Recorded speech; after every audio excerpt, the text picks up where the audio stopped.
Oy, Leia, isuot mo to. Bagay sa iyong mukhang tanga. Sabay abot ng makikintab na costume ni Danica. Tawa ng tawang mga bisita habang inaakyat ng kasambahay ang entablado. Para kang mascot ng barangay. Bulong pa ng isang donya. Pinilit siyang ngumiti. Pinilit niyang huwag lumuha. Sa gitna ng hiyawan at panlalait, huminga siya ng malalim. At nagsimulang umawit. Biglang natahimik ang buong bulwagan. Isa-isang napatayo ang mga VIP. May isa pang yumuko sa gitnang lamesa. Tumigil sa pagtawa si Danica. Dahil sa pagkakataong iyon, hindi na nila siya kayang tawaging katulong. Bago ka pa lang sa channel neto, ibang kwento ni Ate Jane, istorya mo, ikwento ko. Huwag kalimutang pindutin ang notification bell at subscribe mo. Leia, bilisan mo. Baka maiwan ka ng bus. Sigaw ni Aling Marta habang nagmamadaling iniabot ang supot ng nilutong tinapa. Mabigat ang hakbang ni Leia habang bitbit ang lumang backpack at isang maletang kinupas na ng panahon. Tumigil siya sandali sa harap ng maliit nilang kubo at minasdan ng paligid. Ang palayan sa likod ng bahay, ang gininto ang sikat ng araw sa umaga, at ang sirang duyan kung saan dati doon siya kinakantahan ng kanyang ina. Ma, bantayan mo ako sa Maynila ha? Bulong niya sa hangin habang pinipigil ang luha. Ang maliit na baryo ng San Isidro ay payapa, pero kapos. Matapos bawian ng buhay ang kanilang ina sa sakit na hindi naagapan, sila ang tumayong ina at ama ng kanyang batang kapatid na si Carlo, sa edad na 17. Hindi pa siya dapat bumibitbit ng ganitong responsibilidad, pero ang buhay ay hindi pumipili ng handa o hindi. Sumakay siya sa bus patungong Maynila na may isang pangarap, makahanap ng trabaho, makapag-ipon, at mabigyan ng magandang kinabukasan ng kapatid. Pagdating sa terminal ng Maynila, sinalubong siya ng alinsangan at ingay. Ilang oras pa lang siyang sa syudad pero para bang dinurog na siya ng polusyon at pagod. Ngunit hindi siya sumuko. Bitbit ang address sa isang gusgusing papel. Nagtungo siya sa bahay ng mga De Silva, isang pamilyang kilalang mayamang angkan sa Quezon City. Pagbukas ng gate, bumungad ang malapalasyong bahay. Puti ang pintura, may fountain sa gitna at may sariling garden na mas malawak pa kaysa sa kanilang buong baryo. Katulong? Singhal ng gwardya habang tinitignan siya mula ulo hanggang paa. Doon ka sa likod dumaan, sa service entrance. Tahimik na tumango si Leia. Sanay na siya sa mga mapanghusgang mata. Sa loob ng bahay, sinalubong siya ng butihing mayordoma na si Manang Cora. Ako nang bahala sa iyo, iha. Makinig ka lang sa utos. Iwas gulo at huwag kang papansin-pansin. Agad siyang tinuro sa kanyang magiging kwarto, isang maliit na silid sa likod ng kusina. Kasya lang ang isang single bed, isang lumang cabinet, at isang electric fan na mas malakas pang ugong kaysa sa hangin. Kinabukasan, nagsimula na si Leia sa kanyang mga tungkulin, maglinis ng buong bahay, maglaba, magsaing, at mag-alaga ng mga alagang pusa ni Senyora Margarita. Tahimik lang siya, palaging nakayoko, at bihirang magsalita, hindi dahil mahiyain siya, kundi dahil alam niyang hindi siya welcome. Lalong tumindi ang hamon nang makilala niya si Danica, ang unika iha ng mga De Silva. Oh wow! Ani Danica habang nakataas ang kilay at hawak ang kanyang cellphone. Ikaw bang bagong katulong? Mukha pa lang, parang may amoy na. Natawang mga kaibigan nito.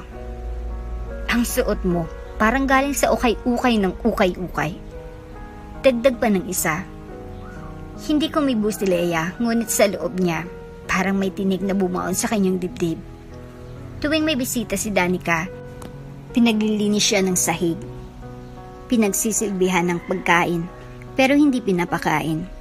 Isang beses, dinumihan ni Danica ang bagong tabing ng lamesa at sinisi si Leia. Ano ba yan, Leia? Hindi ka ba marunong sa tamang tela? Baka lasa ng ibibigay mo sa mga bisita namin. Tahimik siyang nagpaumanhin, ngunit sa tuwing siya ay mag-isa sa kanyang silid. Sa likod ng mga gabing mahaba at puno ng pagod, ay palihim siyang umaawit, isang kanta ng kanyang ina na madalas niyang kantahin. Sa silong ng buwan, doon niya nilalabas ang lahat, ang pangungulila, ang galit, ang takot at ang pag-asa. Hindi alam ng kahit sino sa mansyon, si Manang Cora, ni Danica, ni Senyora Margarita, na ang maamong katulong na walang imik ay taglay ang tidig na kayang patahimikin ang buong mundo. Isang gabi, habang naghuhugas siya ng pinggan, narinig niyang nag-uusap sina Senyorita Margarita at Danica sa veranda. Maganda ta ng engranding birthday party mo, iha. Kailangan sosyal. Eleganting elegante. Pwede bang isama si Leia, ma? Tanong ni Danica na may mapanlin lang na tono. Napakunot no si Leia. Bakit siya isasama? Ano ka ba? Katulong siya. Exactly. Gusto ko lang siyang i-showcase. I mean, for fun. Alam mo naman, para may twist. Tumawa si Danica, halakhak na may halong panlilin lang. Hindi pa man dumarating ang party. Ramdam na ni Leia ang tila bagyong paparating. Ngunit hindi pa niya alam, ang gabing iyon ang babago ng kanyang buong buhay. Tahimik ang gabi sa loob ng maliit na silid ni Leia. Sa likod ng kusina, mula sa bintana, tanaw niya ang malayong ilaw ng Maynila. Mga kumikislap na tila bituin sa lupa. Sa kanyang mga palad, hawak niya ang isang lumang litrato. Kupas na ang gilid, halos mabura na ang mga kulay. Ngunit hindi niya makakalimutan ang ngiti ng babaeng nasa larawan. Ma, bulong niya, halos hindi marinig sa pagitan ng huni ng kuliglig at ugong ng lumang ventilador. Ang babaeng iyon na si Luciana Navarro, ang babaeng minsang pinuri bilang boses ng Pilipinas, ang pinakamagandang tinig ng panahong iyon, kilala sa mga entablado ng CCP at Teatro Arsenio. Ngunit sa puso ni Leia, isa lamang siyang ina mapagmahal, masayahin, at puno ng pangarap para sa kanilang dalawa. Bata pa lang si Leia nang una niyang narinig ang kanyang ina umawit sa silong ng kanilang bahay sa probinsya. Habang naglalaba ito o nagluluto, palagi nitong inaawit ang klasikong Sa Silong ng Buwan, isang awitin ng pag-ibig at pag-asa. Kapag ikaw ay nalulungkot, Leia, ani Luciana noon, kumanta ka. Kasi sa kanta, walang mayaman o mahirap, pantay-pantay tayong lahat sa damdamin. Madalas niyang sabayan ang ina sa pagkanta, pasimple lang, mahina, parang bulong. At minsan, kapag nahuli siya ng ina, tatawa ito at sasabihin, "Aba, parang minana mo na nga ang boses ko." Ngunit isang gabi, nagbago ang lahat.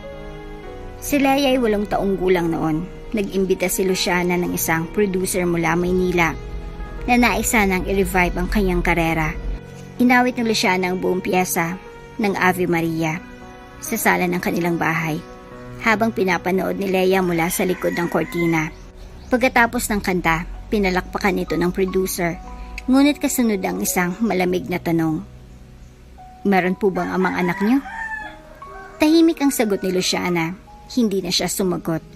Hindi sapat na ang katahimikan para mawalan siya ng kontrata, ayon sa producer. Hindi maganda sa imahe. Mula noon, tuluyan nang naglaho ang oportunidad ni Luciana. Unti-unting nawala ang mga alok. Tinanggal siya sa mga show. Napilitang magtinda ng kakanin at maglaba para mabuhay silang mag-ina. Lalong lumala ang lahat nang dapuan siya ng sakit. Kulang sa pera, kulang sa gamutan, sa huling gabi ng kanyang buhay. Habang si Leia ay nakaupo sa tabi ng kanyang kama, mahina niyang ibinulong, "Huwag mo itatago ang tinig mo, anak. Kahit anong mangyari, gamitin mo yon. Dahil yan ang pamana ko sa iyo." Ngunit hindi iyon nangyari. Mula nang pumanaw ang ina, hindi na muling umawit si Leia sa harap ng ibang tao. Sa halip, tinago niya ang kanyang tinig, itinago niyang bahagi ng sarili niyang pagkatao. Ang tanging panahon na umaawit siya ay tuwing gabi, tahimik. Habang naghugas ng plato o bago matulog, isang lihim na ritual ng paghilom at pag-alala. Balik sa kasalukuyan, biglang bumukas ang pinto ng kusina. "Oy, katulong!" Sigaw ni Danica. "Nagpapatawag si Mama. May pag-uusapan raw kayo tungkol sa party ko." Wow ha? Feeling close. Hindi sumagot si Leia. Nilapag niya ang laraw ng kanyang ina sa loob ng drawer at tahimik na sumunod. Habang naglalakad siya sa mahabang hallway ng mansyon, biglang bumalik ang isang alaala nung unang beses siyang inutusan ng ina niya na umawit sa harap ng barangay hall. Takot na takot siya noon, nanginginig ang kamay, ngunit sa sandaling bumuka ang kanyang bibig, lumapit sa kanyang mga kapitbahay at nagsimulang bumalakbak. Sabi ko sa'yo, sabi ni Luciana pagkatapos, sa tamang panahon, ang boses mo ang magdadala sa'yo sa tamang lugar. Ngunit sa ngayon, tila napakalayo pa ng tamang lugar na iyon. Pagdating niya sa veranda, naroon sina Senyora Margarita, Danica at ilang mga kaibigan ng pamilya. May hawak na wine, may mga nakatawa, at ang iba'y abala sa pagpicture sa mga flower arrangement. Leia, wika ni Senyora, ikaw ang magiging special guest namin sa birthday ni Danica. Masaya to, gagawin ka namin na costume. May talent portion. Napatingin si Leia kay Danica, nakangiti ito, ngunit hindi makataong ngiti. May laman, may pang-aapi. Ha? Ako po ba talaga, ma'am? Oo, suntuary, sisikat ka. Charot. Sabat ng isa sa mabisita habang nagtatawanan. Tila may gumuhit na lamig sa likod ni Leia. Hindi pa man dumarating ang party. Alam niya nang may hindi magandang balak. Ngunit sa puso niya, may isang boses na muling umuusbong. Boses ng ina niya. Kahit anong mangyari, gamitin mo yan. Naguguluhan si Leia. Dapat ba siyang sumunod o magtiis siya, gaya ng dati? O panahon na ba para gamitin ang pamana ng kanyang ina? Sa silong ng buwan, minsan siyang umawit. Ngayon, sa ilalim ng chandelier ng isang marangyang bahay, muling sinusubok ang kanyang tinig. Gabi na nang tawagin si Leia ni Manang Cora sa kusina. Leia, pakiakyat raw sa music room. May papasukan si Senyora sa'yo. Po? Music room? Tanong niya habang pinupunasan ng kamay mula sa panghugas ng mga plato. Oo, bilisan mo raw. Baka mas ramunan pa tayong pareho. Nagmadali si Leia paakyat sa second floor ng mansyon. Hindi pa siya kailanman nakapasok sa music room. Bawal daw pumasok doon ang mga kasambahay maliban kung may utos. Pagpasok niya, bumungad agad ang mabagong amoy ng imported na kahoy at ang grand desayong baby grand piano sa gitna ng silid. Nasa gilid si Senyora Margarita. Kasama si Danica at ilang matataas na kilay na babae, mga kaibigan nitong galing sa mga elite family. Oh, finally, ang bida ng gabi. Ani Danica. Sabay turo si isang kinang-kinang na costume na may makukulay na palamuti. Isusot mo yan, Leia. Para ka namang fairy o mascot. Depende sa tingin ng tao. Sabay halakhak nilang lahat. Kumakabog ang dibdib ni Leia, pero nagkunwari siyang ngingiti. Po, sigurado po ba kayong gusto niyo akong isama sa party? Oo naman, sabat ni Danica. Special ka kasi, iba ka. Kaya nga gusto ka naming i-feature. Sa dami ng kasambahay, ikaw lang ang napiling highlight. Bumagsak ang tingin ni Leia sa costume. Makintab, halos pang carnival. At halatang layuning pagtawanan siya. Ngunit wala siyang sinabi. Tumango siya. Saka dahan-dahang lumabas sa silid, dala ang damit na iyon. Sa likod ng garden habang umiiyak si Leia sa madilim na sulok, isang boses ang biglang narinig niya. Alam mo bang gusto ka nilang pagtawanan? Mihinang ngunit madinang sabi. Napalingon si Leia, si Miguel.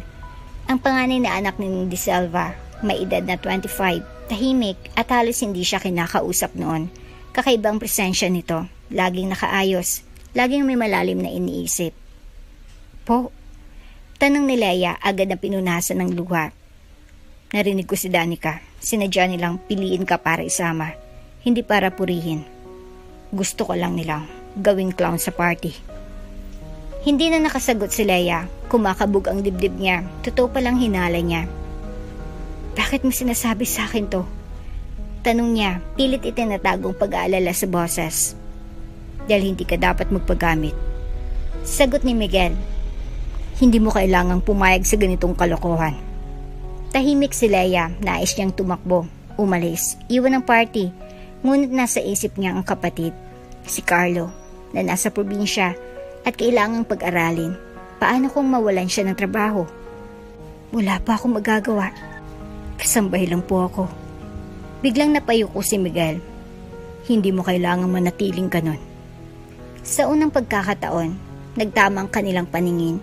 Sa loob ng ilang segundo, may kakaibang namuo, isang connection na hindi mabigyang pangalan. Ngunit hindi pa man nila matapos ang usapan, may isang tinig ang puminit sa katahimikan. Miguel, what are you doing here? Si Danica. Napalingon ng dalawa, bitbit ni Danica ang cellphone at ang ekspresyon nito ay tila may halong selos at galit. Bakit mo kinakausap ang katulong? Dagdag ni Danica. Ayos lang, nagbibigay lang ako ng babala. Malamig na sagot ni Miguel. Sana hindi ka nasanay sa panlilin lang. Umalis si Miguel at naiwan si Danica na napatingin kay Leia na para bang gustong kainin siya ng buhay. Huwag mo ilalapit ang sarili mo sa kuya ko. Bulong ni Danica. Hindi kayo magka-level at kung akala mo may karapatan kang mangarap, huwag kang mag-alala sa party. Gising ka na. Kinabukasan, binigyan si Leia ng rehearsal time. Pinapunta siya sa veranda habang naka-costume para kunwari practice ng talent portion. Go Leia! Sigaw ng isa sa mga kaibigan ni Danica habang nagvi-video. Kanta ka na, dali! Habang pinipilit ngumiti si Leia at hawak ang mikropono, naramdaman niyang may lumuluhang tubig sa puso niya. Nanginginig ang kamay. Muntik nang hindi makakanta. Ngunit bago pa siya makapagsimula, may narinig siyang tawa mula sa gilid. Para kang nag-audition sa children's party. Pinipigilan na lang ni Leia ang sariling umiyak. Ngunit sa loob niya, unti-unting nag-aalab ang damdamin. Hindi galit ang nararamdaman niya, kundi isang matinding determinasyon. Para muling nabuhay ang boses ng kanyang ina sa kanyang alaala. Huwag kang matakot sa entablado. Dahil ang entablado, yan ang lugar ng mga katotohanan. At kung totoo ngang niluluto siyang pagtawanan, baka panahon na para gisingin ang katotohanan. Kumikinang ang buong mansyon ng De Silva ng gabing iyon. Sa labas, may carpet na pula. Sa loob, may chandelier na tila alo ng mga bituin. Mga bisita mula sa mundo ng politika, business, at showbiz ang dumating, nakasuot ng designer gowns. Nakangiti habang bitbit ang kanilang mga mamahaling alak at regalo. Isang ingranding birthday party para kay Danica De Silva. Tema, Modern Royalty. May ice sculpture sa gitna ng ballroom. May violin quartet na tumutunog ng klasikong musika. At may photo wall na parang pang-award show. Pero sa likod ng kagandahan, may planong kabaliktaran ng intensyon. Isang kabastusang itinago sa ngiti. Sa loob ng maliit na silid si Leia, habang pinipilit isuot ang kumikinang na kasuotang may mga balahibo, sequence, at tila pang mascot na tiara. Halos hindi siya makatingin sa salamin. Sa sarili niyang paningin, hindi siya mukhang bisita, mukha siyang palamuti. Perfect! Bulalas ni Danica nang pumasok sa silid. Parang mascot ng fairy tale gone wrong. Instagrammable. Tahimik lang si Leia, pilit pinipigilan ng sarili sa dibdib niya. Para may sumisigaw, pero nanatiling nakakulong sa katahimikan. Huwag kang umarte, Leia. Ngayong gabi, ikaw ang star. Pero ibang klaseng star, yung nakakatawa. Dagdag ni Danica. Sabay abot ng mikropono. Kakanta ka mamaya ha, yung paborito mo raw, sa silong ng buwan. Nakakuyumang palad ni Leia. Hindi pa niya kailanman inawit ang kantang iyon sa harap ng ibang tao. Isang personal na awit, pamana ng kanyang ina. Pero ngayong gabi, balak na nila itong gawing biro. Sa ballroom, umuusok ang ilaw habang nagsimula ng programa. May host, may welcome speech mula kay Senyora Margarita. At syempre, isang pasabog na entrance ni Danica na bumaba mula sa spiral staircase na tila prinsesa sa Disney movie. Palakpakan, hiyawan. Salamat po sa lahat ng dumating. Ani Danica sa mikropono. Kunwari mahinhin, ngayong gabi, nais kong maging bukod tangi. Kaya may hinanda akong espesyal na segment para sa isang espesyal na tao sa bahay namin. Nagkatinginan ng mga bisita. May halong excitement, may halong intriga. Let's welcome ang aming singing superstar, ang pinakamatagal naming kasambahay, Leia. Nagulat ang iba, ang ilan nagtawanan, ang iba ay napakunot noo. Mula sa likod ng kortina, lumabas si Leia, kabado, nanginginig ang tuhod, habang pinagtitinginan ng daan-daang mata. Wow! Bulong ng isang donya, may mascot palang event na to. Ano to? Talent show sa barangay? Sabat ng isa, sabay tawa. Pinilit ngumiti ni Leia, lumingon siya sa gilid ng stage, kung saan nandun si Danica hawak ang phone, handang mag-video habang pinapahiya siya. Cone na Leia. Utos ng MC. Ready ng background music. Nanginginig ang kamay ni Leia habang hawak ang mikropono. Tila lumiliit ang buong mundo. Ang ballroom na kanina ay punong-puno ng liwanag, kayo'y naging parang kulungan. Ang ilaw ay tila spotlight ng kahiyan. Mula sa dulo ng kwarto, pinapanood siya ng Miguel. Tahimik, galit ang mga mata, ngunit hindi siya makagalaw. Dahil alam niyang kapag kumontra siya, magmumukha rin siyang kalaban ng sariling pamilya. Bulang hiya sila. Mahina niyang bulong sa sarili. Samantala, si Leia ay nakatayo sa gitna ng entablado na hindi makatingin sa audience. Ang kanyang puso ay parang tambol, malakas, mabilis, at punong-puno ng pangamba. Sa isang gilid ng ballroom, may lalaking nakaitim na tuksido. Ang tila napapansin ng hindi pangkaraniwang kabang. Bumabalot sa eksenang ito, isang executive producer mula sa isang record label. Hindi pa niya alam kung anong mangyayari, pero may pakiramdam siyang kakaibang gabi. Biglang sumigaw si Danica. Leia, smile naman dyan. Came ka na, girl? Nagtawanan ng mga bisita, yung iba, kinukuhanan na ng video.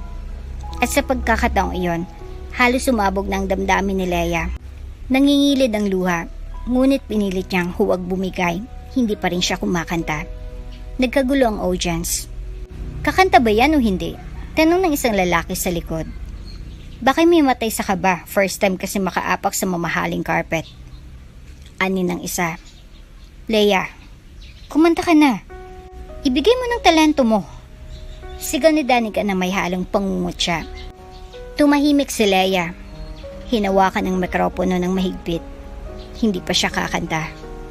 Hindi pa ngayon, pero sa loob ng kanyang puso, may unti-unting bumubukas, isang pinto, isang tinig, isang apoy na noon pa niya kinikimkim. Tumingala siya sa kesame ng ballroom. Doon niya naaninag ang refleksyon ng sarili sa kristal na chandelier. Hindi bilang alipin, kundi bilang isang babaeng may tinig, may alaala, at may dangal. Hindi pa niya alam, pero sa susunod na kabanata, isang awit ang yayanig sa buong mundo. Tahimik. Hindi yung tahimik na karaniwang maririnig sa isang eleganting party, kundi isang katahimikang parang huminto ang mundo. Nakatayo si Leia sa gitna ng entablado, hawak pa rin ang mikropono, nakasuot ng makintab at katawa-tawang kasuotan.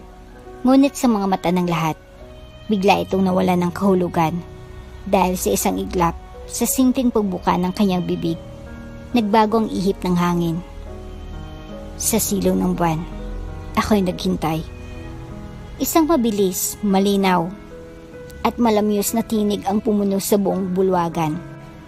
Hindi basta ganda, kundi damdamin. Hindi basta teknik, kundi kaluluwa. Ang mga tawanan ay tila nilamon ng bawat linya. Ang mga cellphone na kanina'y nakatutok para i-video ang kahiyan niya ay dahan-dahang ibinaba. Ang mga kaibigan ni Danica na nakangisi pa noong 1 minuto ay napalunok at nagtama-tamang tingin. Si Senyora Margarita na abala sa pagkukwento sa isang congressman ay napalingon. Si Danica mismo, hawak pa rin ang phone na nakarecord, ay napatigil. Tila biglang nakalimutan kung bakit ba niya pinasama si Leia sa party.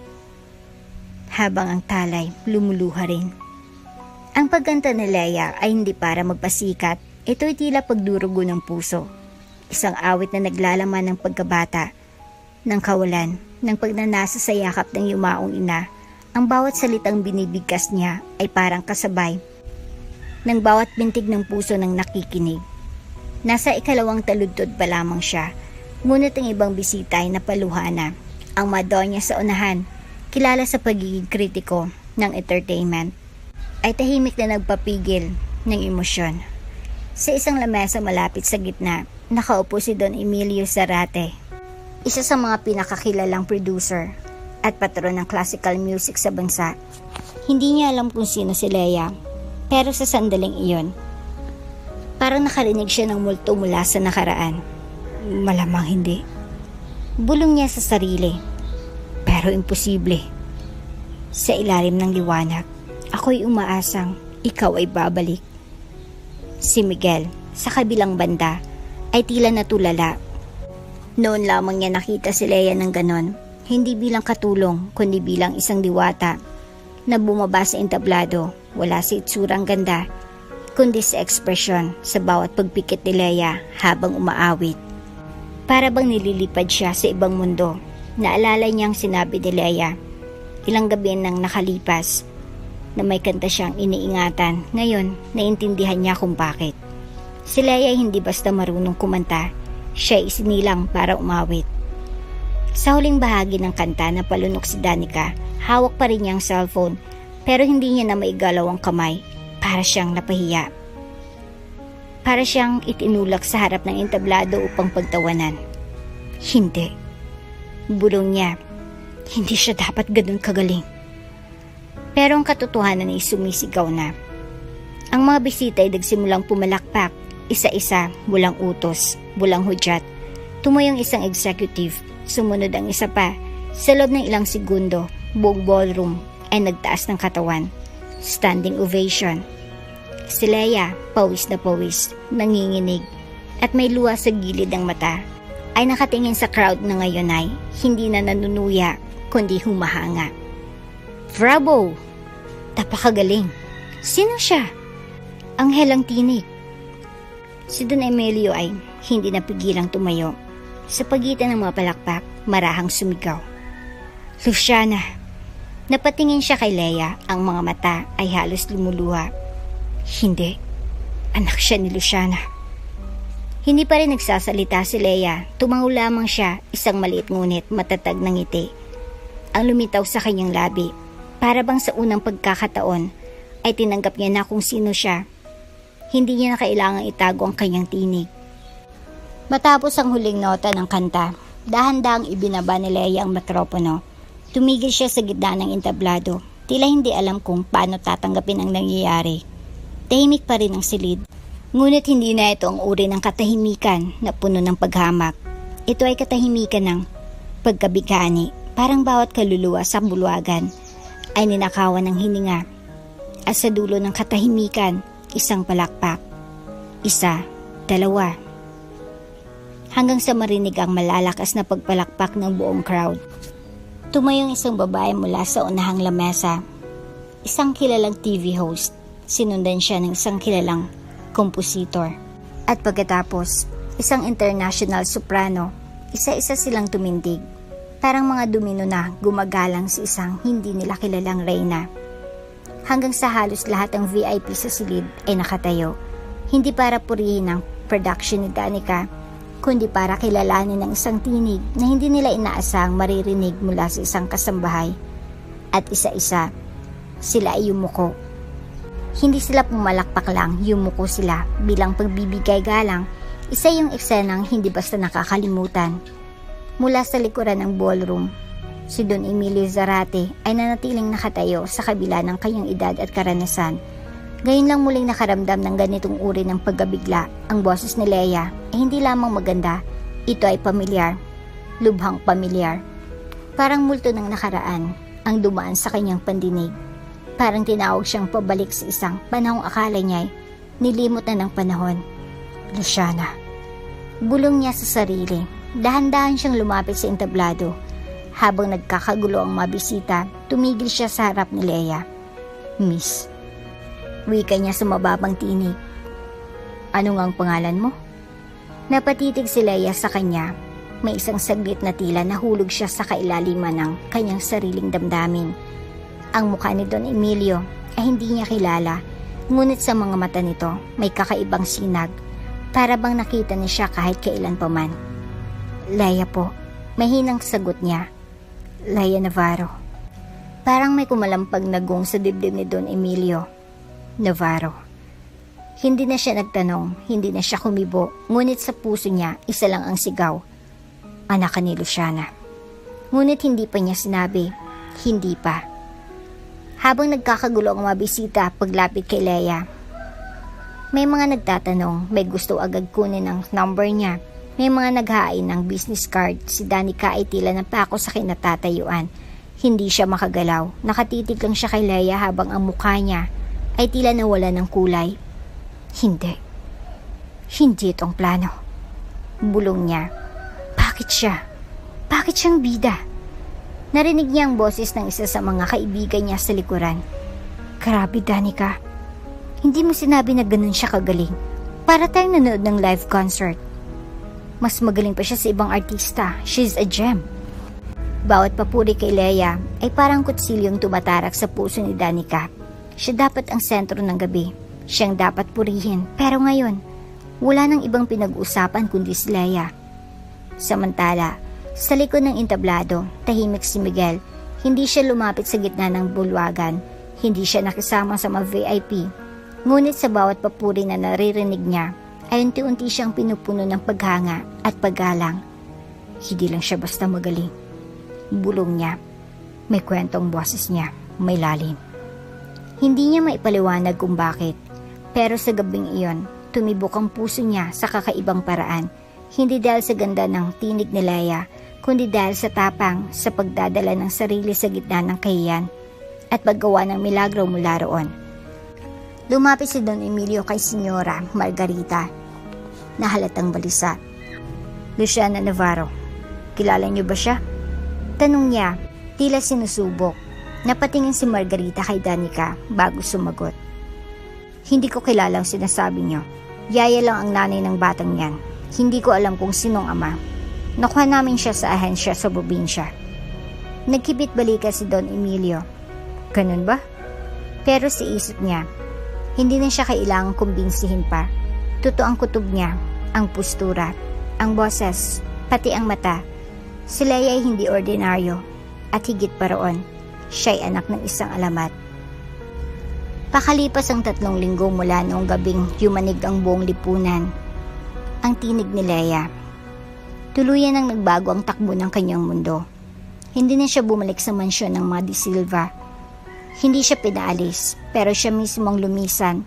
Ayaw niyang manatili sa isang lugar kung saan lagi siyang titingnan bilang kasambahay, hindi bilang tao. Inupahan siya ng isang producer para kumanta sa mga intimate lounge shows. Sunod-sunod na alok, pero sa kabila ng paparating na tagumpay, may tanong pa rin sa kanyang puso na hindi niya kayang takasan. Sino ba talaga ako? At higit pa roon, bakit kailangan ay hindi muling narinig ang mundo ang boses ng kanyang ina? Isang hapon, habang nag-iensayo siya ng kanta sa loob ng maliit na studio na pinagamit ng isang music school sa kanya, dumating si Don Emilio, tahimik, bitbit ang isang lumang sobre at isang kumpol ng dilaw na rosas. Leia, tawag niya, may paggalang sa tono. Napalingon ng dalaga. Sir Emilio, may nais akong ibahagi sa iyo kung handa ka na. Tumangaw si Leia, ngunit sa kanyang dibdib, kabado ang puso niya. Para siyang pakiramdam niya ilang saglit pa ay mabubura ang imahe ng kanyang ina na matagal niya nang iniingatan. Umupo sila sa loob ng lumang music room ng paaralan. Ibinuka ni Don Emilio ang sobre. Isa-isang inilatag ang malarawan. Si Luciana Navarro, kabataan nito. Nasa entablado, pinapalakpakan. May hawak na tropeyo sa isang larawan. Katabi niyang isang lalaking mukhang familiar, ngunit hindi niya agad matukoy kung sino. Alam mo ba? Panimula ni Don Emilio.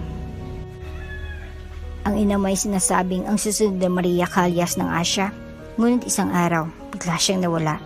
Tila inilibing ng buhay ang kanyang pangalan. Alam ko pong nasira ang career niya, Pero hindi ko alam kung bakit. Sagot ni Leia habang dahang-dahang hinahaplos ang larawan ng kanyang ina. Tumitig si Don Emilio sa kanya. May kinalaman ng De Silva roon. Parang tinamaan ng kidlat si Leia. Ano po? Bata pa ako noon. Kasabayan kong ina mo, naging malapit kami. Pero nang mabalitaan kong tinanggalan siyang kuhanin para sa isang international tour, nagtaka ako, nalaman ko, off the record, na may taong nagbabayad para masirang imahe ng ina mo. Isang video na pinalabas na siya may relasyon sa isang may asawang politiko. Fake edited. Napasingap si Leia. Sino pong nagbayad? Isang babaeng may mataas na koneksyon, kapatid ng isang matandang kilala mong babae, si Senyora Margarita. Napatingin si Leia sa bintana, tahimik, pero ang mga kamay niya ay mahigpit na nakakuyom. Hindi ko sinabi agad noong party, pero alam kong anak ka ni Luciana. Hindi lang sa itsura, nasa tinig mo, nasa paraan ng pantindig mo. At ito, sabay abot ng isa pang larawan.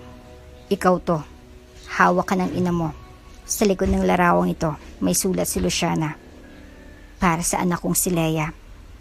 Nanginginig ang kamay ni Leia habang binabasa ang lumang tinta sa likod ng larawan. Anak, kung mawala man ako, sana hindi mawala ang musika sa'yo. Tumulong luha ni Leia. Pero bakit po nila ginawa ito? Bakit kailangang sirain ang ina ko? Huminga ng malalim si Don Emilio. May isang konserbatibong sponsor, ang De Silvas. Ayaw nila ng iskandalo. At babaeng walang asawa, isang producer noon, ay kasosyo nila. Natatakot silang matabunan si Danica, na noon ay sinisimulang i-launch bilang bagong it girl. Luciana was a threat. Parang gumuho ang mundo ni Leia. Ang pamilyang pinagsilbihan niya, ang bahay na nilinis niya, ang mga sapatos na pinunasan niya habang nakalod sa malamig na sahig. Sila palang may kagagawan sa pagkabura ng ina niya sa mundo ng musika. Nagbayad sila ng pera para sirain ang mama ko. Tumango si Don Emilio, mahigpit ang panga.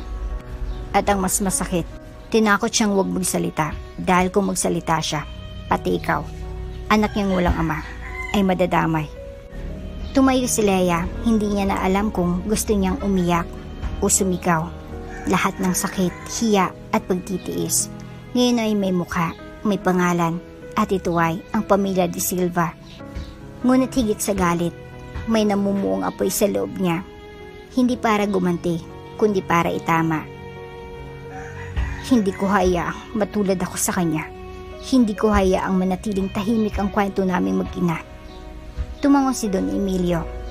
At narito ako para tumulong, hindi bilang producer, hindi bilang tagahanga, kundi bilang saksi sa isang boses na hindi kailanman dapat patahimikin.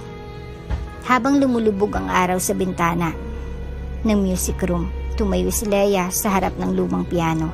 Pinatugtog niya ang sasilog ng buwan. Pero ngayon, hindi na ito awit ng pagluha, isa na itong awit ng paglaya. At habang pinapanood siya ni Don Emilio sa kanyang mata, hindi si Leia ang nakikita niya, kundi si Luciana, buhay, muli, sa anyo ng kanyang anak. Isang maulan na hapon, ang malalakas na patak ng ulan ay tila palakpak ng langit. Hudyat ng pagbubunyag ng matagal nang inilihim. Sa loob ng mansyon ng mga De Silva, mainit ang usapan kahit malamig ang simoy ng panahon. Nagtipon ng buong pamilya sa formal dining hall. Nasa dulong upuan si Senyora Margarita, nakasuot ang perlas at may hawak na wine glass na nanginginig ang laman. Katabi niya si Danica na may hawak na cellphone at pilit pinapakalma ang sarili. Nasa harap nila si Leia, tahimik, diretso ang tingin. Hindi nakatulong ang postura, hindi na alipin ng pananalita. Alam ko ng lahat. Wika ni Leia, banayad ngunit matalim. At handa akong sabihin sa buong bansa kung paano ninyo sinira ang buhay ng ina ko, si Luciana Navarro. Bumagsak ang wine glass mula sa kamay ni Senyora Margarita. Huwag mo akong tinatakot, Iha. Aniya, nanginginig ang boses. wala kang prueba. Tumango si Leia. Meron akong testamento mula kay Don Emilio. At meron akong sulat kamay ng nanay ko. May mga testigo rin ako na hindi natatakot magsalita. Napapitlag si Danica. Masyado kang ambisyosa, Leia. Huwag mong isipin na dahil lang kumanta ka ng isang kanta, pwede mo na kaming tapatan. Minsan, sagot ni Leia, isang kanta lang ang kailangan para gisingin ang mga natutulog na kasinungalingan. Tumayo si Senyora Margarita at lumapit. Tignan mo ako sa mata, Leia. Akala mo ba madali ang buhay namin? Ginawa namin ang lahat para protektahan ang pangalan ng pamilya. At hindi namin hahayaang gibain yan ng isang katulong. Hindi mo pa ako katulong ngayon. Anak pa ako ng babaeng winasak ninyo. At may karapatan akong malaman ang totoo. Naningkit ang mata ni Danica. Anong gusto mo? Perang patahimik? Ha? Magkano? Sinampal ang mga salita ang pandinig ni Leia. Ngunit hindi siya nagpakita ng kahinaan. Hindi ko kailangan ng pera niyo. Gusto ko ng hustisya. Tahimik ang lahat, maliban sa tunog ng ulan sa bubong. Walang ibang gumagalaw hanggang sa muling tumayo si Senyora Margarita. At lumapit kay Leia. Huminga ito ng malalim. Makinig ka, Iya. Matalino ka, maganda ang boses mo. Malayong mararating mo. Pero kung ikakalat mo ang mga pinagsasabi mo, sisiguraduhin kong hindi ka na muling makakatungtong sa kahit anong entablado. Lumapit si Danica, nilapitan si Leia na sobrang lapit na halos magtama ang ilong nila. At kung akala mong panalo ka, think again. May kakilala kaming media. Kaming may connection. Isa kang nobody. Kaya kung ako sa'yo, tatahimik na lang ako. Ngunit sa labas ng pintuan, may isang di inaasang nakarinig sa lahat. Si Miguel. Tahimik siyang nakatayo, hawak ang cellphone, at lihim na nirecord ang buong pag-uusap. Hindi siya dapat naroon, ngunit simula pa lamang ng party ni Danica, unti-unti nang nagbabagong paningin niya sa katotohanan. At ngayong narinig niya mismong pananakot. Alam niya na ang kailangan niyang mamili. Tahimik siyang umalis. Hindi pa panahon para magsalita. Pero ang puso niya ay naglalagalab na.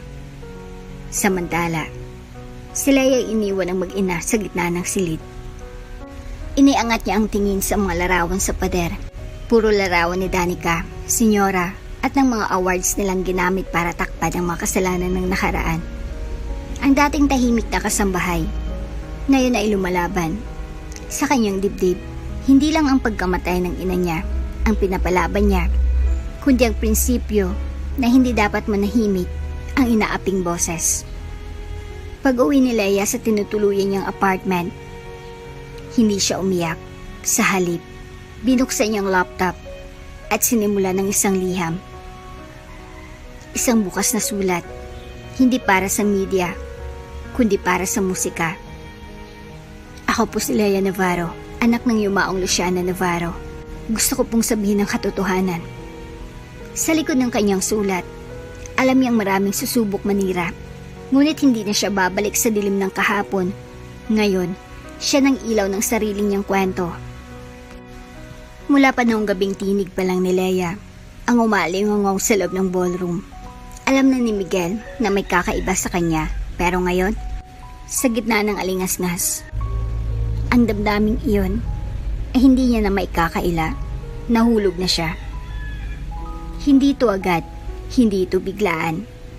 Ngunit sa bawat pagtatanggol ni Leia sa kanyang ina, sa bawat pagtindig niya sa harap ng mga nananakot, unti-unti siyang hinuhubog sa paningin ni Miguel. Hindi bilang dating kasambahay, kundi bilang isang babaeng marangal, matapang, at kaibig-ibig. Isang araw, pinuntahan ni Miguel si Leia sa music studio na pinagamit sa kanya ni Don Emilio. Nasa loob ito ng isang lumang gusali sa Makati. Simple ngunit puno ng karakter. Katulad ni Leia, tahimik siyang sumilip sa glass door. Nakita niya si Leia, nakaupo sa piano, tahimik na tumutugtog. Ang madali rin ito ay malumanay sa bawat key. at ang mata nito'y nakapikit. Walang mikropono, walang audience. Ngunit naroon ang buong mundo. Isang sandali pa, pumasok siya. Napaangat ng tingin si Leia. Miguel, anong ginagawa mo rito? Hindi ko rin alam. Sagot niya. Ngiting inaamin ng totoo. Siguro gusto ko lang marinig ulit yung boses na hindi ko makalimutan. Napayuko si Leia, pilit pinipigil ang ngiti. Boses lang ba? Hindi lang yun. Sagot niya. Tinig na halos bulong. Ikaw. Tumahimik ang silid. Tumigil sa pagtugtog si Leia. Nanginginig ang kanyang madaliri. Pero hindi dahil sa kaba, dahil sa init ng presensyang biglang pumuno sa paligid. Bakit ka nandito talaga, Miguel? Muling tanong niya. Lumapit si Miguel, dahan-dahan. Parang natatakot masira ang isang sandaling tila maselan pa sa kristal. Alam mo bang ako nakarinig sa usapan niyo ni na Mama at Ate Danica? Aniya. Narinig ko kung paano ka tinakot. Lahat ng paninira. Naka-record. Napaamang si Leia. Naka-record? Tumango si Miguel. Pinadala ko na kay Don Emilio. Gusto kong ipaglaban ka, Leia. Hindi lang dahil tama, kundi dahil hindi ko na kayang manahimik habang sinasaktan ka. Napatingin si Leia sa kanya. At sa unang pagkakataon, nakita niya si Miguel hindi bilang Di Silva, kundi bilang isang lalaking totoo, may puso, may paninindigan. Hindi ko inaasahan to. May hina niyang bulong. Hindi ko rin inaasahan na mahulog ako sa isang taong halos hindi ko lang pinapansin dati. Lumapit si Miguel at naupo sa tabi niya. Hindi sila magkadikit, pero ramdam nila ang init ng damdamin. Leia, hindi ko alam kung anong nararapat, pero gusto kong malaman mo. Humanga ako sa'yo. Noong una, dahil sa boses mo, pero ngayon, dahil sa puso mo. Nag-init ang pisngi ni Leia. Hindi siya sanay sa ganitong usapan, pero sa kabila ng kaba, may bahaging gusto niyang marinig pa. Marami pang mangyayaring, Miguel. Maraming laban na kailangang harapin. Alam ko. Sagot niya. At kung papayagan mo ako, gusto kong sabayan ka. Hindi bilang tagapanood, kundi bilang kakampi, kaibigan o higit pa roon. Kung pahihintulutan mo. Nagkaroon ng katahimikan. Hindi ito awkward, sa halip. Para itong pahinga mula sa lahat ng kaguluhan sa paligid nila. Sa gitna ng lahat ng gulo, may isang tahimik na damdamin ang unti-unting lumalalim. Paglabas nila sa studio, hindi na sila nagsalita pa, pero habang magkasabay silang naglalakad sa ilalim ng gumuguhong ulan. Walang payong, magkadikit ang balikat, nagkatinginan sila. Isang simpleng sulyap, isang matagal na titig. At sa mata ng isa't isa, hindi na kailangang ipaliwanag, naroon ang damdaming unti-unting namumuo. Pag-ibig na nagsimula hindi sa ganda ng itsura, kundi sa tapang ng puso. Mawawala rin niyang si Leia, gaya ng nanay niyang si Luciana. Malamig na bulong ni Senyora Margarita. Habang nakatitig sa isang litratong may basag na frame sa loob ng kanyang silid. Nasa tabi niya si Danica, hawak ang cellphone. Nag-i-scroll sa mga social media post tungkol kay Leia. Puro papuri, puro paghanga. At sa bawat notification, para bang may tinig na humahapdi sa pride nilang mag-ina. Ma, hindi pwedeng masira ang pangalan natin. Ginawa na natin lahat noon para mapanatiling nasa atin ang spotlight. Hindi pwedeng maagaw yun ng isang dating katulong. Nag-umpisa na siyang mag-ingay. Kung hindi natin siya pipigilan ngayon, tuluyan niya nang ibubunyag ang lahat. Wika ni Margarita. Ngayon ay puno ng galit ang mukha. Alam mo kung anong kailangan gawin, Danica. Gusto mo bang paalisin siya? Takutin uli? Hindi. Gusto ko siyang patahimikin. Tuluyan. Ngunit hindi nila alam. Nasa likod lang ng pinto si Miguel. Tahimik. Ngunit ang kamay ay nakakuyom. Ang pandinig. Parang may dumadagundong. Gaya ng ina niya. Gusto nilang patahimikin si Leia? Bigla yung binuksan ng pinto, nagulat ang mag-ina. Miguel? Kanina ka pa ba dyan? Matagal na. Malamig niyang tugon. Miguel, anak, huwag kang makikialam dito. Pamilya natin ang pinoprotektahan ko. Pamilya? Bulalas ni Miguel. O ang pride mo? Tumayo siya. Ang dating tahimik, ngayon ay parang bulkan na sumabog. Alam kong kayo ang dahilan kung bakit nasira ang buhay nila Leia. Narinig ko ang lahat. Alam ko ang totoo. Nagtamang tingin nila ni Danica. Anong balak mo? Pumanig sa kanya? Sabat ni Danica, may halong panginginig. Hindi lang ako papanig sa kanya, ipagtatanggol ko siya. Dahil sa lahat ng taong nakilala ko, siya lang ang may tapang magsabi ng totoo, kahit takutin niyo pa siya. Hindi mo na kami pamilya kung ganyan ang ituturing mo sa amin. Mariing sabi ni Margarita, kung pagiging De Silva ang kailangan, para manahimik sa kasalanan, mas pipiliin kong itakwil ang apelyadong to. Napasingap si Danica. Ano? Simula ngayon, hindi na ako parte ng mundong to. Hindi na ako parte ng kasinungalingan nyo. At kung itutuloy nyo ang pananakot kay Leia, mananagot kayo. Sa batas, sa media, sa publiko, kahit sa Diyos. Tumayo si Miguel, iniwan ng silid, at bumaba sa salas kung saan naroon si Leia. Naghihintay, tinawagan siya ni Danica kanina. Sinabing gusto raw ni Senyora na kausapin siya ng personal. Isang bitag, alam niya na ngayon. Pagkakita ni Leia sa kanya, nagtaka ito. Miguel, anong nangyari? Akala ko. Hinawakan siya ni Miguel sa kamay, mahigpit. Umalis na tayo. Hindi ka ligtas dito. Ano ba sinasabi mo? Hindi mo na kailangang ipaliwanag pa. Narinig ko ang lahat. Ang mga plano, ang galit, ang intensyon nila. Natahimik si Leia para bang kahit sa dami ng kanyang hinala, hindi niya lubos maisip na may ganitong kasamaan ng pamilyang minsang tinirahan niya. Habang palabas sila ng bahay, sumigaw si Senyora Margarita mula sa hagdanan. Miguel, bumalik ka rito. Pag lumabas ka ng pintong yan, wala ka ng mana, wala ka ng pangalan. Huminto si Miguel, saglit, tumalikod. At anong halaga ng pangalan kung ginagamit ito para manahimik ang mga inapi? Tumalikod siya muli, hinila si Leia palabas ng mansyon. Habang sumasara ang pintuan ng De Silva Mansion sa kanilang likuran, parang simbolo ito ng pagtatapos ng isang yugto at simula ng paninindigan. Kinabukasan, headline sa mga online platforms. Miguel De Silva, itinakwil ang pamilya, tumindig para sa katotohanan ng isang singer na minsang kasambahay. Ipagtatanggol ko siya. Miguel De Silva breaks silence over De Silva family secrets. Pumutok ang balita. Naging usap-usapan at habang ini-interview si Leia sa isang TV program, hindi niya napigilang mapangiti. Hindi lang dahil naririnig siya ng bansa, kundi dahil hindi siya nag-iisa.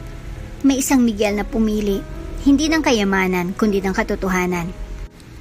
Effective immediately, Mr. Miguel De Silva is removed from all positions in De Silva Holdings. Isang maikling pahayag, ngunit parang martilyong bumagsak sa publiko. Trending, breaking news. Kinabukasan, laman ng bawat balita, headline sa lahat ng platform. Miguel De Silva, itinakwil ang sariling pamilya dahil sa pagtatanggol sa dating kasambahay. From heir to outcast, Miguel loses everything for Leia Navarro. Ang mga litrato nila ni Leia sa party, sa music studio, at sa hallway ng mansyon ay nagkalat sa social media. Minsay pinupuri, minsay kinukutya. Isang love story raw sa pagitan ng isang prinsipe at isang babaeng walang trono. Ngunit sa likod ng mga istorya at ingay, may isa lang ang hindi nagsalita, si Miguel. Sa isang maliit na apartment sa Pasig, doon pansamantalang nanirahan si Miguel.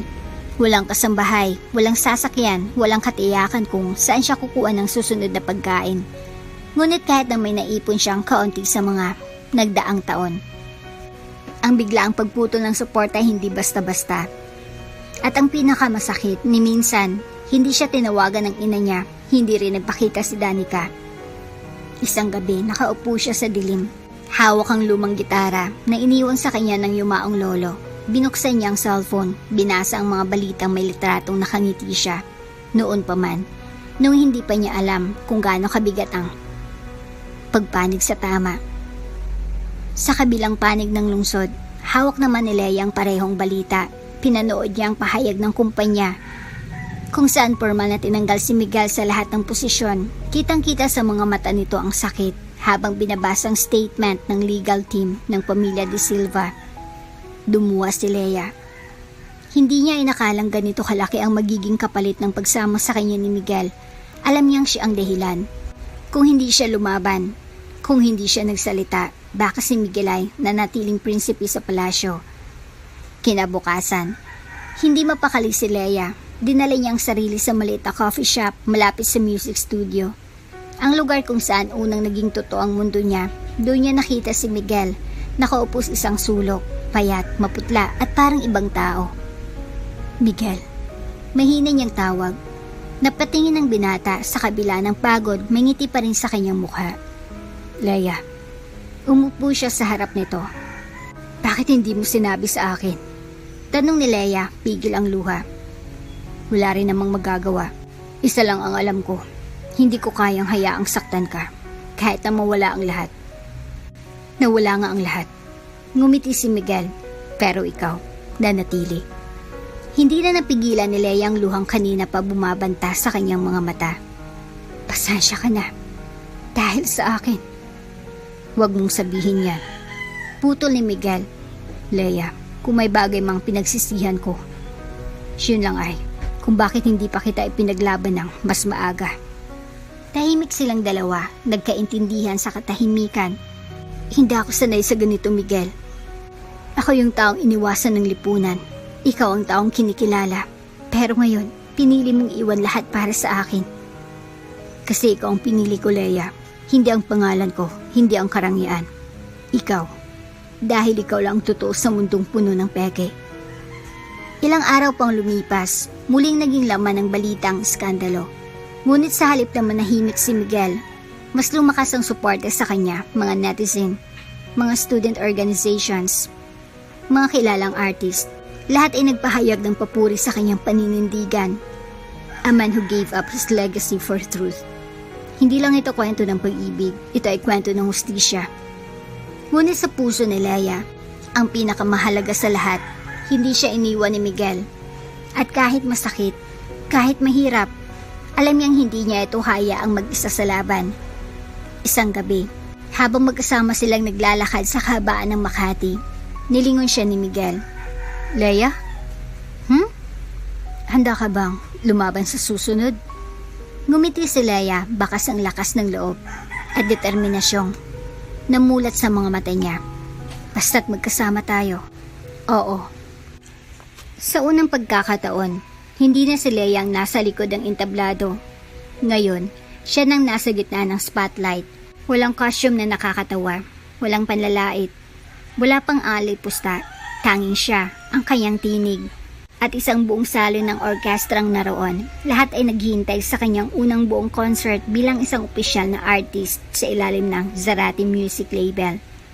Isang linggo matapos ang iskandalo ng De Silva family, personal na dumating si Don Emilio sa tinutuluyan ni Lea. Hindi siya bitbit ang bodyguards, kundi ng isang folder na may logo ng isang kilalang music agency. Lea, bungad niya. Oras na para marinig ka ng buong bansa. At hindi bilang controversial na singer, kundi bilang ikaw at anak ni Luciano Navarro. Nanatiling tahimik si Lea habang binubuklat ang kontrata. Hindi itong pangarap niyang hinahabol noon. Dahil ni minsan hindi siya nangarap, ngunit ngayong narito na ito. Hindi na sa swerte, kundi sa katotohanan at talento na hindi na maitatanggi ng mundo. Tatanggapin ko po, sabi niya, pero hindi bilang artist lang, kundi bilang tagapagdala ng kwento ng mga gaya naming tahimik na nilabanan ng pang-aapi. Ang unang concert ni Lea ay ginanap sa Cultural Center of the Philippines. Sa mismong entabladong pinangarap minsan ng kanyang ina, laking gulat ng lahat nang inanunsyo ang lineup. May mga kilalang artista, may orkestra, may ballet, at sa pinakahuli, isang babaeng tinawag bilang anak ng musika. Pag-akyat niya sa stage, pinuno ng palakpakan ng buong bulwagan, mga tao mula sa iba't ibang sektor ng lipunan. Ang dumalo, estudyante, guro, musikero, maging ilang dating staff ng De Silva household. na palihim na dumalo upang makita ang dating kasamahan nilang nagtagumpay. Magandang gabi po. Ako po si Leia Navarro. Bungad niya. At ngayong gabi, hindi lang ako kakanta. Magkukwento rin ako ng isang ina, ng isang pangarap, ng isang boses na matagal nang pinatahimik. Nang simula siyang umawit, walang ibang narinig kundi liwanag at damdamin. Ang kanyang version ng Sa Silong ng Buwan ay hindi naawit ng lungkot kundi ng pagbangon. Ang kanyang sariling kanta na pinamagatang Tinig ng Ina ay naging viral. Kinabukasan, umabot sa milyon-milyong views online at nagtulak sa kanya upang ma-feature sa international music pages bilang a rising star with a story. Sa backstage naroon si Miguel. Tahimik siyang nakatayo, nakasuot ng simpleng itim na coat, ngunit kitang-kita sa mga mata niya ang sukdulang pagmamalaki. Paglapit ni Leia matapos ang huling kanta, agad niya itong niyakap. Hindi mo alam kung gaano kita hinangaan ngayong gabi. Bulong ni Miguel. Hindi ko rin po alam kung paano ko naabot ito. Sagot ni Leia habang naiiyak sa saya. Pero alam kong wala ako rito kung wala ka. Sunod-sunod ang tagumpay ni Leia. Isang guesting sa primetime talk show, isang feature sa magazine, isang panayam kung saan ipinalabas ang liham ng kanyang ina na matagal niya nang tinago. At sa kauna-unahang pagkakataon, narinig ng buong bansa ang boses ni Luciana Navarro mula sa lumang tape na na-preserve ni Don Emilio. Magkasunod ang kwento nila, ina at anak. Ngunit kung ang isa'y pinatahimik, ang isa'y umalingaw-ngaw. Sa gitna ng tagumpay, pinuntahan siya ng isang grupo ng kabataan sa isang public event. Ate Leia, wika ng isa, gusto nun po namin kumanta, pero mahirap lang kami. Pwede po ba kaming matuto? Naluha si Leia. Doon niya napagtanto ng tagumpay niya, hindi lang para sa kanya. Ilang linggo lang lumipas, isang balitang pumutok. Luciana Navarro Music Foundation, binuo ni Leia Navarro para sa mga batang nangarap umawit. May libreng voice lessons, scholars sa music schools, open auditions para sa mga batang kalye na gustong matutong umawit. Dito, walang mahirap, walang mayaman, pantay-pantay sa musika. Ani Leia sa kanyang pahayag. Habang nakatanaw siya sa silid ng foundation, mga bata na natututo, nagtatawanan, nagsasayahan, napangiti siya. Sa wakas, natagpuan niya na ang kanyang tahanan, hindi sa mansyon kundi sa boses ng mga batang may pag-asa. Sa tabi niya, lumapit si Miguel. May bago na akong trabaho. Aniya. Ano naman? Tanong ni Leia. Driver mo, bodyguard, tagasalo ng luha at tagapalakpak sa lahat ng kanta mo. Tumawa si Leia at marahang yumakap sa kanya. Mahal kita. Bulong niya. Simula pa noon, Leia. Sagot ni Miguel. Ikaw ang musika ng buhay ko. Tahimik ang gabi. Sa gitna ng katahimikan, tila may nilulutong bagyo. Sa isang private lounge sa Taguig, nakaupo si Danica De Silva sa isang VIP booth. Nakasuot ang designer shades kahit gabi na habang nakaharap ang isang lalaking media handler na kilala sa pagbuo ng pekeng balita. Gusto kong matapos ng fairy tale ng babaeng yan. Malamig na utos niya. I want her destroyed, publicly, emotionally, professionally. Tiyak po ba kayo, ma'am? Tanong ng lalaki medyo kinakabahan. Sikat na po siya ngayon. May record label, may foundation. Baka mag-backfire. Backfire? Napatawa si Danica ng mapait. Alam mo ba kung ilang taon kong pinaghirapang mapansin ng media? Dumating lang siya. Isang kasambahay. Nag-concert agad. Trending. Tinatawag pang anak ng musika? Hindi ako papayag. Ilang araw matapos ang ingranding tagumpay ni Leia, unti-unting lumitaw ang dilim. Sa social media, may biglang lumabas na leak video. Isang kuhang parang si Leia raw ay may binabayarang tao upang magsilbing fake fan sa isang concert. Scripted daw ang success. Sabi ng mga caption, may mga blind item din na lumabas ng mga tabloid. Isang bagong sumisikat na singer, anak daw ng controversial na babae sa iskandalo noon, may itinatagong madilim na nakaraan? May naglabas ng edited na larawan, parang si Leia ay nasa isang nightclub, sumasayaw at may hawak na baso ng alak, mabilis itong kumalat, viral agad. Pagkagising ni Leia, una niyang nakita ang mga messages sa phone niya. Hindi papuri kundi pang-aalipusta. Hindi ka pala totoo, ang ganda ng boses mo pero marumi ka rin pala. Pa-demure ka pa sa TV, pero club girl ka rin pala noon. Pinagkakatiwalaan ka namin, bakit ganyan ka pala? Pilit niyang inintindi. Pinanood niya ang video, kitang-kita niyang pekeng edit. Pati ang larawan, halatang hinaluan. Ngunit kahit halata sa kanya, hindi yun halata sa mga taong uhaw sa kontrobersya. Sa opisina ni Don Emilio, lumipad ang mga papel, galit itong naglakad paikot, habang hawak ang laptop. Hindi ko inaasahang magiging ganito kabrutal si Danica. Aniya, may kaibigan akong tech expert. Ipinacheck ko agad, edited ang video, ang larawan, pero hindi yun ang problema. Ang problema, sabi ni Leia, pilit pinipigil ang luha. Ayaw naniniwala agad ang tao kahit walang katotohanan. Tahimik silang dalawa, hanggang sa biglang dumating si Miguel, may hawak na USB. May na-trace ako. Aniya, ang source ng video ay isang fake account na konektado sa PR agency ng De Silva Holdings. May pangalan ba? Tanong ni Don Emilio. Miguel clenched his jaw. Danica. Kinabukasan, ginanap ang isang emergency press conference para sa Zarate Music Label. Lahat ng mga media outlet ay naroon. Lahat ay sabik sa tunay na pahayag mula kay Leia. Ngunit bago pa siya makapagsalita, may isang babaeng sumugod sa gitna ng crowd. Isa sa mga tinatawag na mga bayarang whistleblower. Ako pang dating PA ni Leia. Sigaw nito. Lahat ng fans niya. Binayaran. Marketing lang yan. Hindi po totoong foundation niya. Scam po yun. Nagkagulang conference. Nag-flash ang mga kamera. Ngunit sa gitna ng kaguluhan, tumayo si Leia. Matay mapula. Damdaming kumukulo pero pinigil. Hindi ko na kailangang depensa ng sarili ko sa maggawa-gawang kwento. Wika niya sa mikropono. Dahil sa huli, ang katotohanan ay lalabas. At ang mga boses na ginamit para manira, sila rin ang magiging dahilan ng pagbagsak ng kasinungalingan. Sa bahay nila Miguel, habang nagpapahinga si Leia, hindi niya napigilang umiyak. Hindi ko alam kung kakayanin ko pa.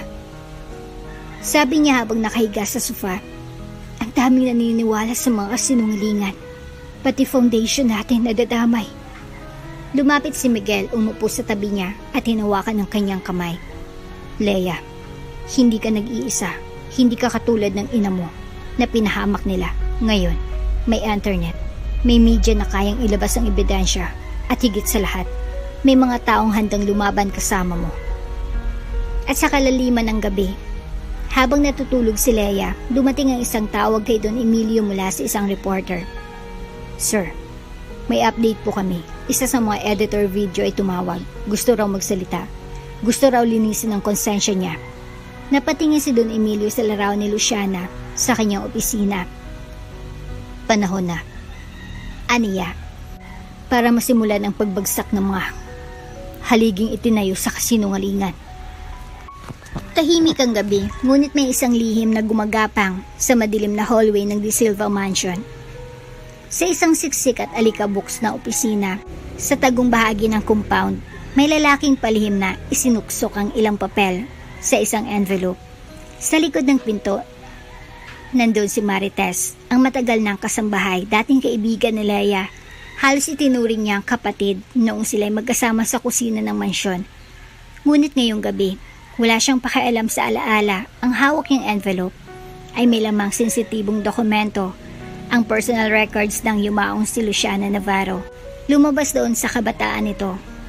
May kaso umano si Luciana na nag-attempted self-harm at isang confidential medical record na peket pinabigat para palabasing unstable ito. Sa tabi ng folder, isang sobre ng pera. Kasalanan ko ba kung ipaglaban ko rin ang pamilya ko? Bulong ni Marites sa sarili. Pilit pinapakalma ang konsensya. Pera lang to. Saka si Leia, sikat na. Hindi niya na ako kailangan. Kinabukasan, sumabog ang balita. Ina ni Leia, nahuli noon sa mental breakdown? Katiwala ng De Silva family, naglabas ng ebidensya.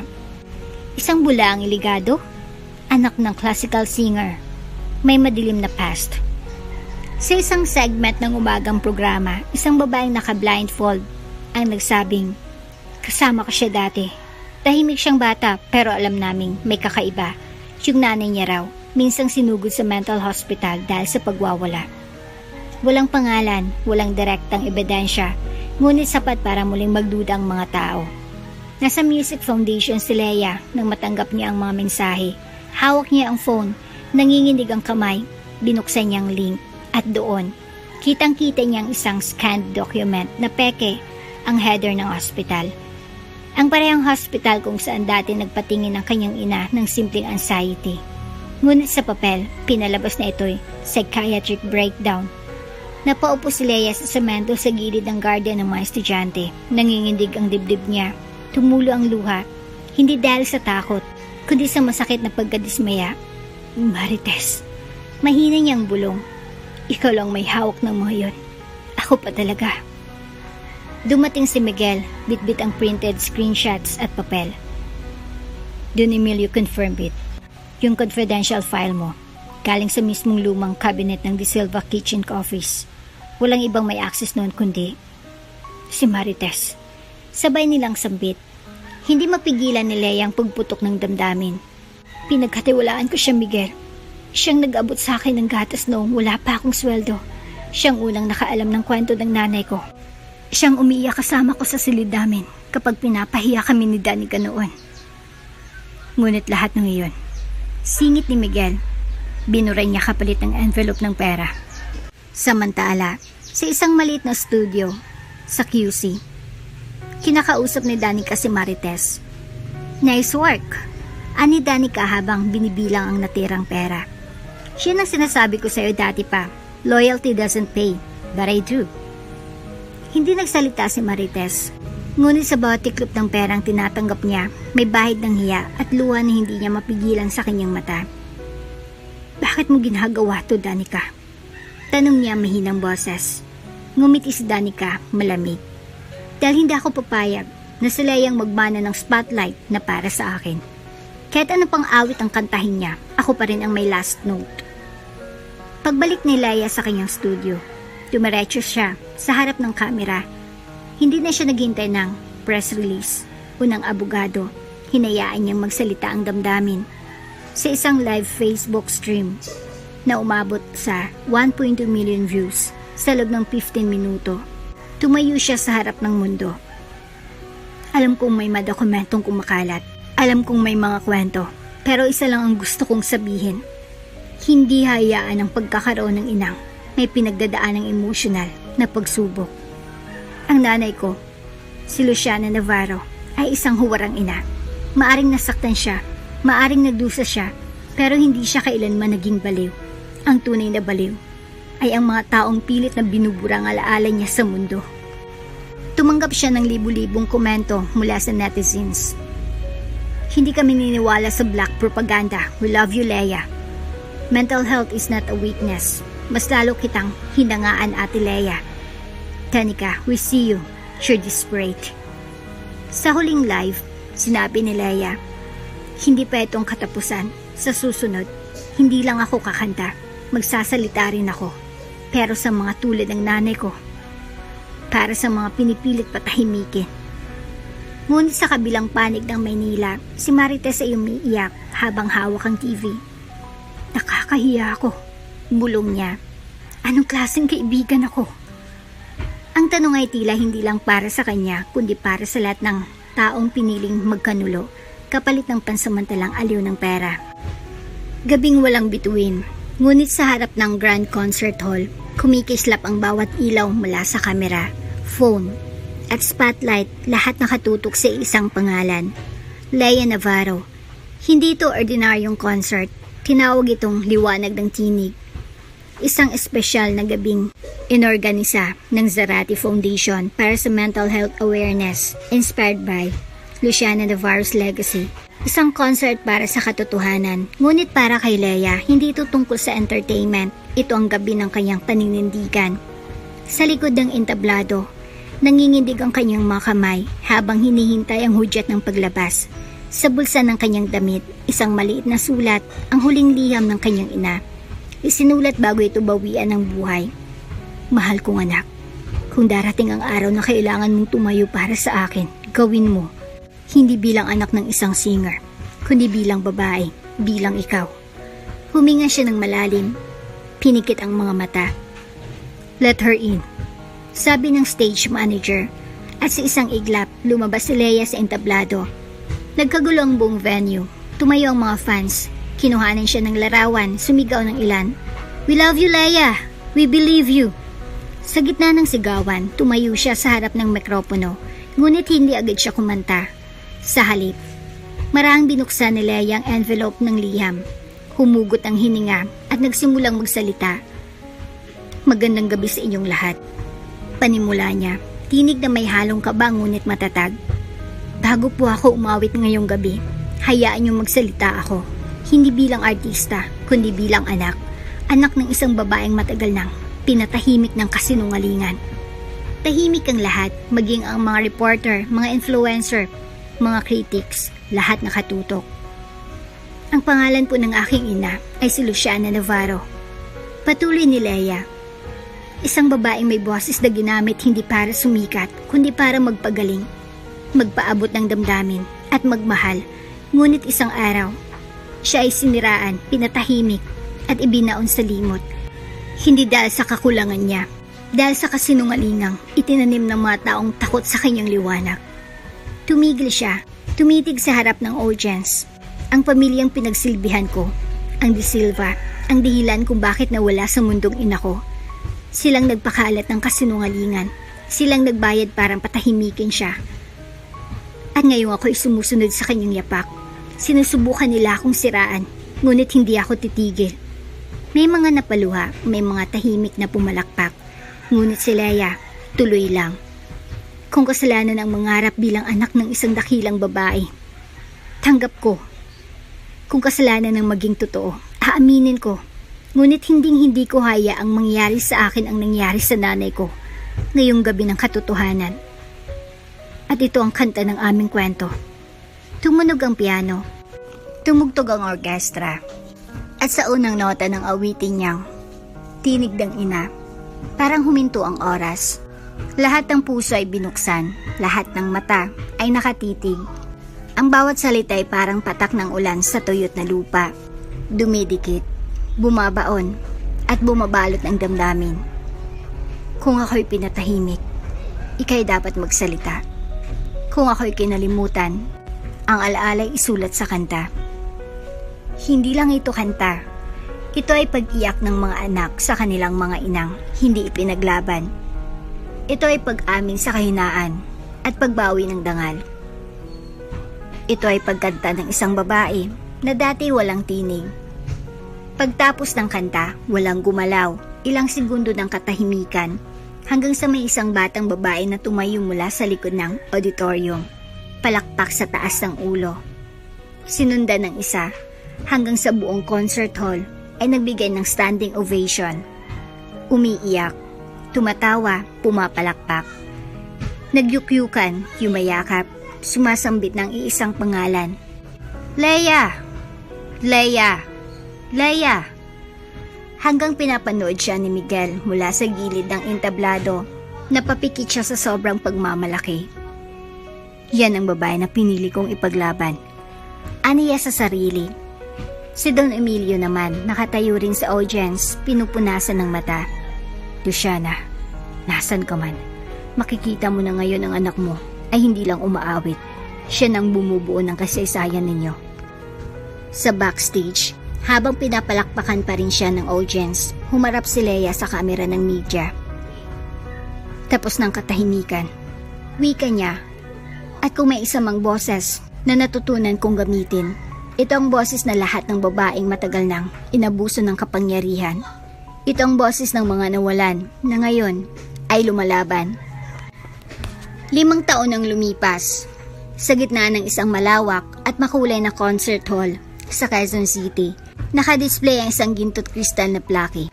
Nakaukit dito, Luciana Navarro Music Foundation, Boses ng Pag-asa, Musika ng Katotohanan. Sa ilalim ng engraving, naroon ang larawan ni Luciana Navarro. Elegante, matay parang nakangiti. Sa tabi ng larawan niya, isa pang larawan, ang anak niyang si Leia. Nakasuot ng puting bestida, nakatayo sa entablado, nakangiti habang tinatanggap ang titulo mula sa National Arts Council bilang Reyna ng Entablado. Mula sa pagiging katulong na itinulak sa kahiyan, si Leia ngayon ay kinikilala sa buong mundo. May kanta siyang nanalo sa International Award. May foundation siyang nakapagpaaral ng higit 100 batang musikero. At higit sa lahat, may puso siyang nanatiling mapagkumbaba, totoo at buo. Sa likod ng entablado, habang pinupunasan ng makeup artist ang kanyang pawis, dumating si Miguel, suot ang simpleng barong, bitbit ang isang bukay ng puting leryo. Para sa reyna ng gabi. Aniya sabay ngiti. Tumawa si Leia. Para ka ng stage husband ko. Bakit para lang? Sagot ni Miguel, kunwari tampo. Halos ako na nga ang taga-timpla ng kape mo sa rehearsals. Salamat. Bulong ni Leia. Hindi lang sa bulaklak, kundi sa lahat ng araw na pinili mo akong ipaglaban. Tumingin si Miguel sa kanya ng seryoso. At araw-araw pa rin kitang pipiliin kahit anong entablado. Pagkatapos ng seremonya, lumapit ang ilang reporters at media representatives para sa panayam. Ngunit isang presensya ang hindi inaasahan ni Leia. Sa dulong bahagi ng labi, nakatayo si Senyora Margarita. Suot ang itim na bestida, tahimik. Sa kanyang likuran ay si Danica. Mas payak na ang bihis.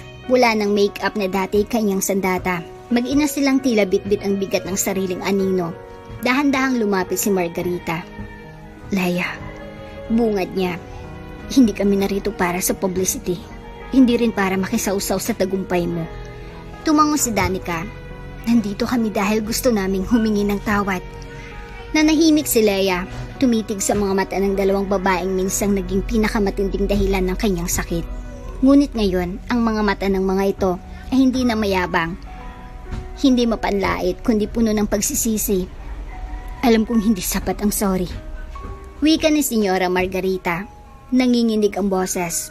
Pero kung hindi namin ilalabas sa puso namin, mananatili kaming bihag ng sarili naming kasalanan. Hindi mo kailangang patawarin kami. Gusto lang naming malaman mo na hindi na kita guguluhin. Hindi na kita tatangkaing saktan. Si Danica naman, humakbang paabante, halos di makatingin sa mata ni Leia. Hindi ko akalaing aabot sa ganito ang galit ko.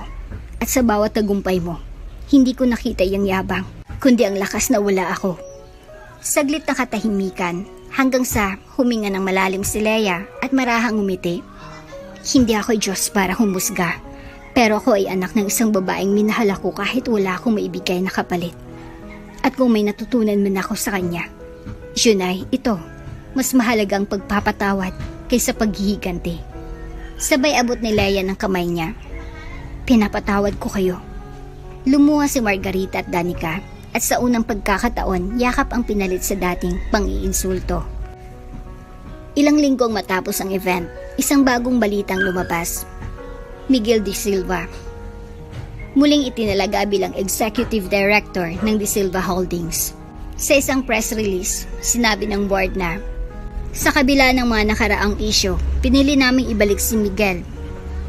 Hindi dahil siya ay De Silva, kundi dahil siya ang pinakamalinis na pangalan sa pamilyang ito.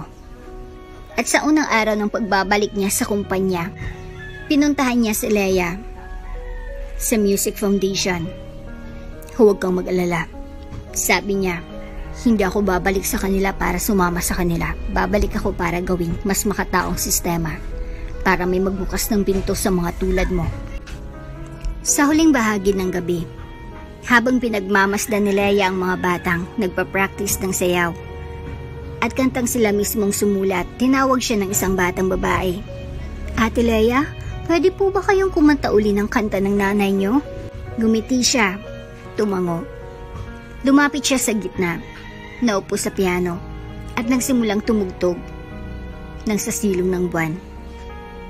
Ngunit sa pagkakataong ito, hindi siya nag-iisa, isa-isang sumabay ang mga bata. May nagsa-violin, may nag-drums, may umawit kasama niya, Sa sandaling iyon, muli na namang nabuhay ang diwa ni Luciano Navarro. Hindi lang sa boses ng anak niya, kundi sa boses ng mga musikerong dati walang tinig. Minsang katulong, ngayon inspirasyon, minsang pinahiya, ngayon pinapalakpakan, minsang anak ng katahimikan, ngayon ina ng musika. Ito si Lea Navarro, at ito ang kanyang pamana ng isang ina. At dito na nga po nagtatapos ang ating kwento. Hanggang sa muli. Kung bago ka pa lang sa channel neto, ibang kwento ni Ate Jane, istorya mo, ikwento ko. Huwag kalimutang pindutin ang notification bell at subscribe button.